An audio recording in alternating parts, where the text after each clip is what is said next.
Hi there, this is Dr. Jen with CoachingFlores.com and Discovering Voice with AAC. All right, so today we're going to talk about large playground signs. If you've seen lately, maybe on Facebook or on Pinterest, large playground signs or communication boards for parks and playgrounds have become really popular. You're going to see them popping up all over the place. When I first saw it, I have to admit I was not sold. I would have been a laggard in getting on board with this idea. There's a couple reasons for that. So today I'm going to share the cons and the pros and some special considerations. Some cons might be, what came to mind right away for me was that this is a stagnant communication device, in that it is located in one spot of the playground, and I really couldn't picture my students stopping what they were doing to come over and communicate, much less hauling a friend over or hauling a teacher over to be able to communicate with them. So right away I thought of, oh, is this really realistic or not? But on the flip side of that, there are plenty of pros. It allows for so many opportunities to access and participate with. Maybe a teacher says, oh, come over here, let's see, what do you want to play? And they can model that on that large board. They can also ask a peer, like, hey, come on over, let's see if Josie wants to do this. Oh, go fast. Kind of thing. So it does allow access. And when you think about it, their communication device might be worth a couple $1,000s, and you don't want to take it outside in the first place. We're in Iowa and we've got snow on the ground. It's really cold out. I don't want that device getting damaged. Or it might be hard to access with their gloves and mittens on anyhow. So having a large board outside does allow for that access. It also doesn't mean that they can't take their device too. It just means that, hey, this is a resource or a tool that's available to them. It also promotes language. So if the child isn't naturally taking their device out there because they can't carry it around and run up the playground and go across the monkey bars with their device in their hands, or on the shoulder strap, or go down the slide with that on, it does promote language development because it is there, it is accessible, and then you can model that language, and so can their peers. Their peers love to go over and interact with communication boards. We see that all the time in our classrooms. So it allows for that relationship development. And let's face it, in the classroom, so many times our lessons are so structured that kids don't have the opportunity to really socialize and interact and with their peers and develop those meaningful relationships. Well, recess is the perfect time to provide those opportunities. So having a large board outside only makes sense. It also shows that we are an inclusive community. Whether or not a child is over there using it at the moment, when someone visits our playground, they're going to know that we think of the whole child and every child, and we want every child to be able to meaningfully participate in their recess experience in this playground too. So while I started out a laggard, and I have definitely moved on to the pro side and am super excited to see these large boards outside at recess and in parks. So some things to consider if you are saying, yeah, this sounds really cool, I want to get on board with this and help my school develop one. Think about the size. You know, how many words would you want on that large communication board? I looked at several examples to develop ours, and I saw mostly like 2x3 signs. Now some of those signs had maybe 12 words, some of them had more like 100 words. And so thinking about your age and population and what you might want for availability might help you determine the size of the board needed. We are getting one for preschool and one for our elementary playground. So there's two different playgrounds.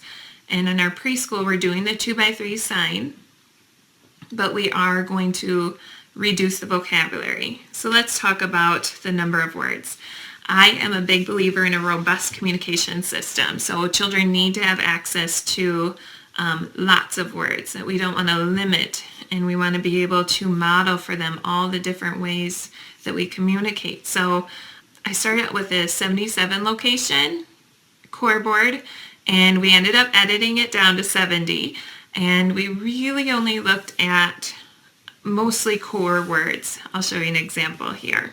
You're going to want to think about core words first. those words can be used across settings. So they are words like play, go, stop, look, turn, he, she, you, they, on, up, down, that sort of thing. There are core words that can go across settings. These words are really important to have on a core board or a large board because they can mean so many things. So one of the words would be push. You might see a child crying and you can bring them over to the core board and say, hey, you can point to the word what's wrong? And they might point to hurt, or they might say, I'm sad, or you might model for them. It looks like you are sad. And they might show you a sad face and you can say, are you hurt or are you sick? So those are some words included on there as well. And they could say, I'm hurt. And then we've got some words here, some pronouns like he and she or friend or they. And they could say he and then pushed me.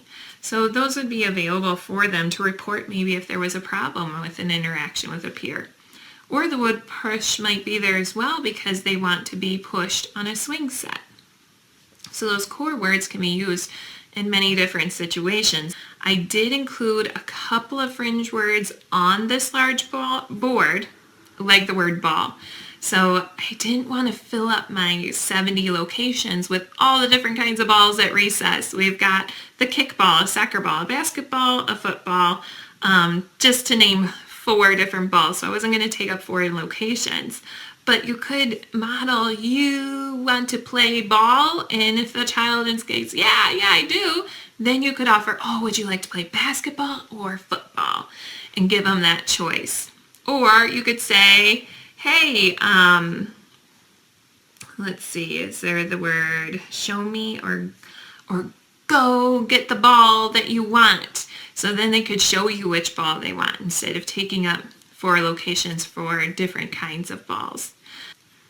Some other core words that would be really helpful would be ready. Are you ready to go fast? Are you ready to play? Show me when you're ready to line up. It's time to go in.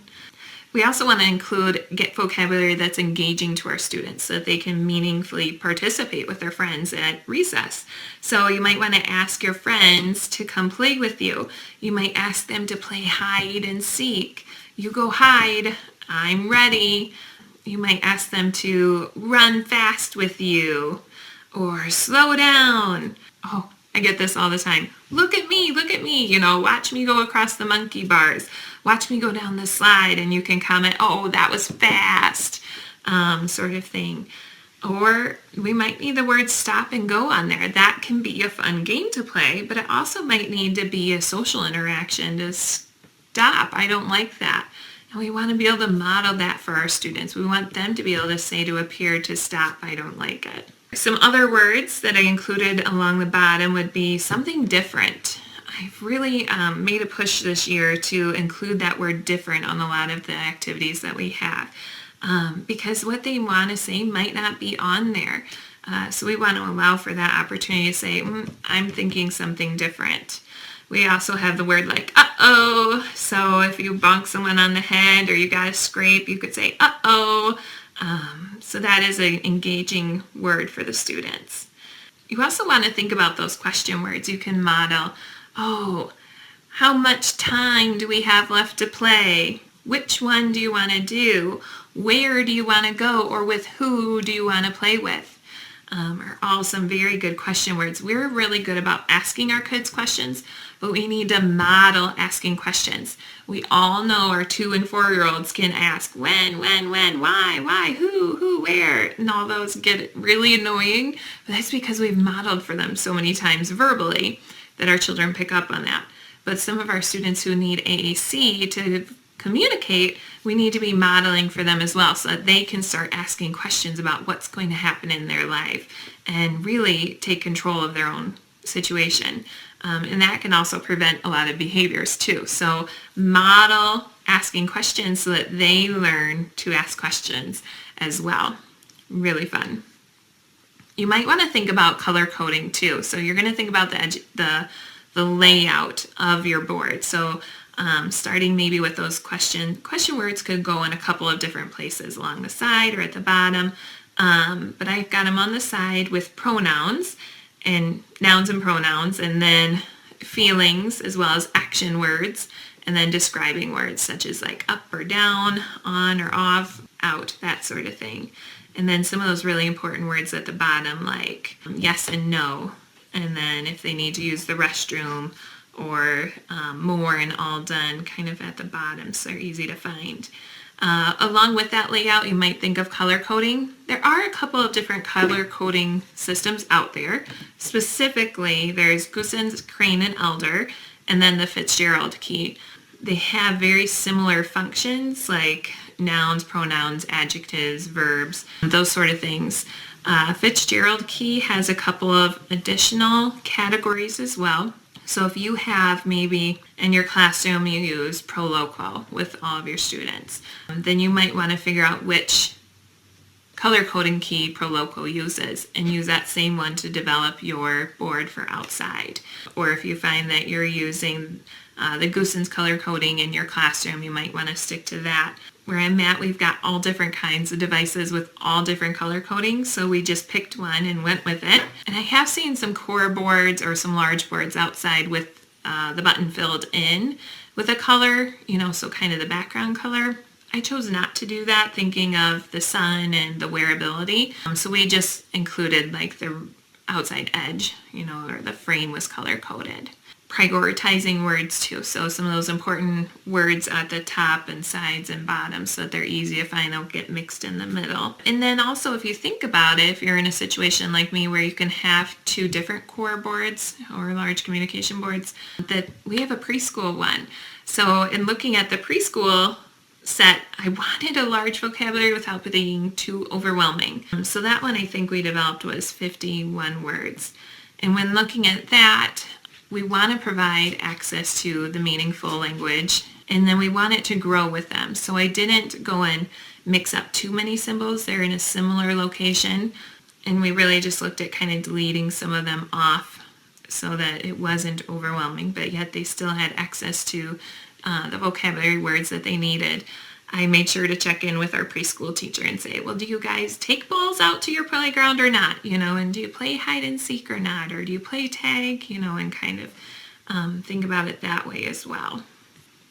I hope this helps you decide if you're interested in creating a large communication board for outside, if this is something that is applicable to you, and maybe some considerations to think of when you're developing. If you have any questions, be sure to reach out to me at coachingflores.com or on Facebook at Discovering Voice with AAC. I look forward to hearing about your success and your interactions with these boards. Have a great day. Bye-bye.